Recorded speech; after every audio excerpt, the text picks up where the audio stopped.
मध्य प्रदेश विधानसभा चुनाव में बीजेपी की प्रचंड जीत के लिए मैं राज्य के मेरे अपने लोगों का धन्यवाद करता हूं। अपनी इस भावना को व्यक्त करने हेतु आज ग्वालियर में आयोजित जन आभार यात्रा में मुख्यमंत्री श्री डॉक्टर मोहन यादव जी सहित शामिल हुआ तथा उपस्थित अथाह जनसमूह को व्यक्तिगत रूप से धन्यवाद दिया। किसानों के हित के लिए 100 एकड़ की इसी जमीन पर पशु मेला के रूप में ग्वालियर व्यापार मेला की शुरुआत महाराजा माधवराव सिंधिया प्रथम ने की थी।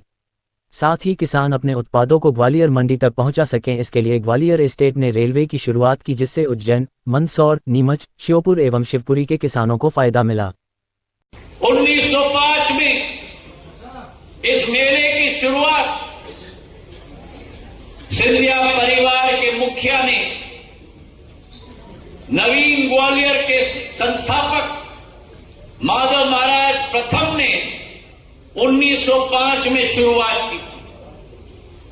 उस समय में मुख्यमंत्री जी ग्वालियर चंबल संभाग में और पूरे ग्वालियर स्टेट में और उस अकाल के वातावरण में किसानों को राहत पहुंचाने के लिए, किसानों की व्यापार को बढ़ाने के लिए, एक नई तीव्र गति प्रदान करने के लिए ये 100 एकड़ की जमीन जो आज मेला प्राधिकरण और श्रीमद माधवराव सिंधिया मेला प्राधिकरण के अधीन है, माधव महाराज ने उस समय में पहला किसानों के लिए पशु मेला की शुरुआत इसी प्रांगण में की थी और पूरे देश में ये पहला पशु मेला था।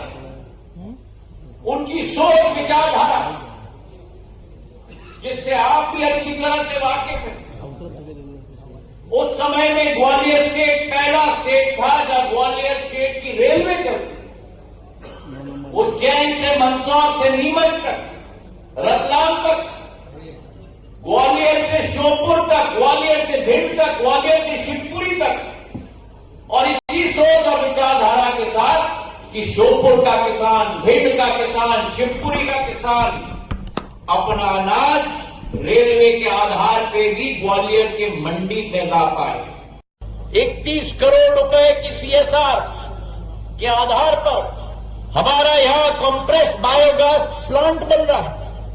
100 टन गोबर और सब्जी मंडी से भाजियों को लेकर उसकी खपत के आधार पर करीब 2-3 टन हमारा गैस बनेगा और वो 2-3 टन जो गैस बनेगा हमारे नगर निगम के लिए 7 करोड़ का आय का स्रोत केवल नहीं बनेगा, लेकिन नगर निगम की सारी गाड़ियां वही कंप्रेस नेचुरल गैस के आधार पर चल पाएंगी। ये इतिहास लाल टिपारा गौशाला से आज पूर्ण रूप से निकल चुका है।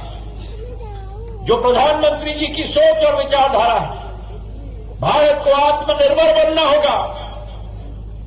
जहां एक तरफ गौशाला के संचालन में ये योजना मदद करेगी, वहां दूसरे तरफ संयुक्त राष्ट्र के सस्टेनेबल डेवलपमेंट गोल्स को पूर्णता देने में भी ये लाल टिपारा गौशाला का एक बहुत महत्वपूर्ण योगदान आने वाले दिनों में रहेगा।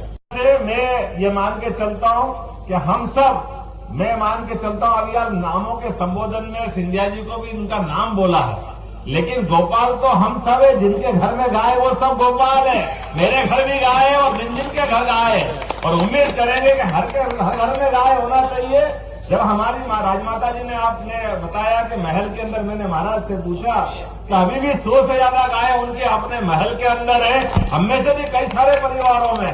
तो ये जो गोपाल का आनंद है, उसके आनंद की बात ही क्या है। मैं उम्मीद करता हूं कि आज के इस अवसर पर महाराज जी आपने कदम बढ़ाया और आपने कहा कि ये थोड़ा साथ मिलेगा तो प्रदेश से, ये बहुत बड़ा कष्ट है।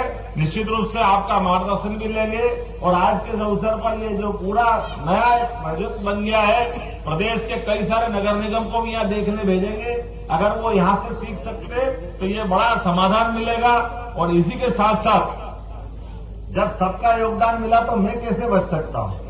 ऐसा तो हो नहीं सकता है। तो हमारे लिए मुझे तो लगता है कि सच्चे अर्थों में ऋषि गालों की नगरी हमारी ग्वालियर हो सकती है, लेकिन ये गाय माता के नाम पर भी तो ग्वालियर हो सकता है। इसमें क्या अंतर है? निश्चित रूप से उन्हीं के नाम में माना जाए, ये मैं मान के चलता हूं। और हम सब आज के इस अवसर पर इस पूरे अच्छे कार्यक्रम के साक्षी बने और 5 करोड़ की निधि से मैं इस गौशाला के लिए भी अपनी पुष्पांजलि थोड़ा सा लघु निधि देने का प्रयास करता हूं कि आप इस गौशाला के माध्यम से जो आप करें, मेरे अपनी ओर से पूरे आयोजन की बधाई। बहुत बहुत धन्यवाद। भारत माता की जय।